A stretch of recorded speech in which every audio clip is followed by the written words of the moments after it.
भगवान वासुदेव श्री कृष्ण जी के चरण कमलों को नमन करते हुए श्रीमद् भागवत महात्म्य का 3रा अध्याय प्रारंभ करते हैं। श्री सनत कुमार जी नारद जी से कहते हैं कि हे नारद, ज्ञान यज्ञ की इच्छा रखने वाले अनेकों ऋषि मुनि हरिद्वार में गंगा तट पर रहते हैं, अतः श्रीमद् भागवत यज्ञ को वहीं पर करना उचित है।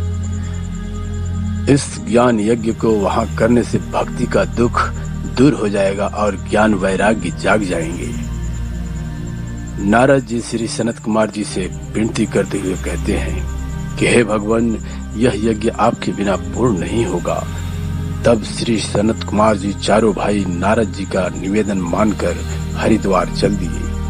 वहां जाकर ऋषि मुनियों से कहा कि हम लोग यहाँ श्रीमद् भागवत रूपी यज्ञ आरंभ करने जा रहे हैं, अतः इस कथामृत का पान करने वाले वे सब इकट्ठा होकर इसका श्रवण करें। यह समाचार मिलते ही भृगु, वशिष्ठ, च्यवन, मेधातिथि, मार्कंडे, वेद व्यास और पराशर तथा अन्य ऋषि मुनि वहां उपस्थित हो गए। उनके अतिरिक्त वहां सभी वेद, गंगा सहित अन्य नदियां भी आ गई। 14 भुवन के गंधर्व, किन्नर, यक्ष, नाग और अन्य प्राणी भी वहां आकर वहां हिस्सा लिए।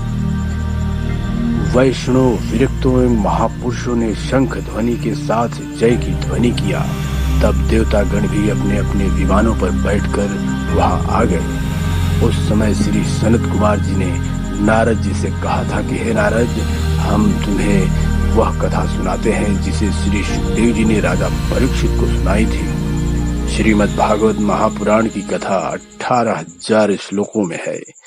इसके पढ़ने तथा सुनने से भक्ति तथा मुक्ति मिलती है। अन्य पुराणों के सुनने तथा हजारों अश्वमेघ व वाजपेय यज्ञ करने से जो फल प्राप्त नहीं होता, वह श्रीमद् भागवत कथा सुनने मात्र से ही प्राप्त हो जाता है।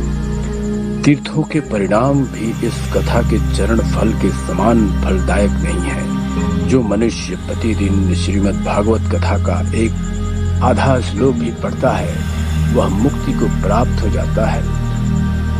जो लोग नित्य प्रति भगवान का पाठ करते तथा सुनाते हैं, उनके करोड़ों जन्मों के पाप नष्ट हो जाते हैं। कलयुग में मनुष्यों से दान, धर्म, यज्ञ, तप नहीं होता, क्योंकि उनका मन तो विषयों में उलझा हुआ रहता है। अतः ऐसे जीवों के उद्धार के लिए स्वयं पर ब्रह्म श्री नारायण जी ने वेद व्यास जी का अवतार लेकर इस कथा की रचना की है। जो प्राणी इस कथा को 7 दिन तक सच्चे मन से सुनता है, वह यज्ञ, व्रत, दान और सब कर्मों के फल प्राप्त करके मुक्ति को प्राप्त हो जाता है।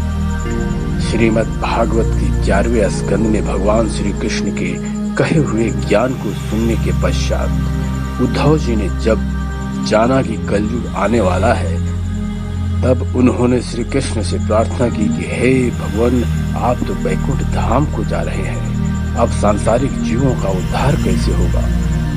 तब त्रिलोकी नाथ ने उद्धव से कहा कि तुम बद्री का आश्रम में जाकर तप करो, जिससे तुम्हारी मुक्ति हो जाएगी और मेरे जाने के बाद श्रीमद् भागवत रूपी मेरे इस प्रतिमा इस जगत में विद्यमान रहेगी। जो प्राणी इसे नित्य पढ़ेगा या सुनेगा, उसे मेरे दर्शन प्राप्त होंगे।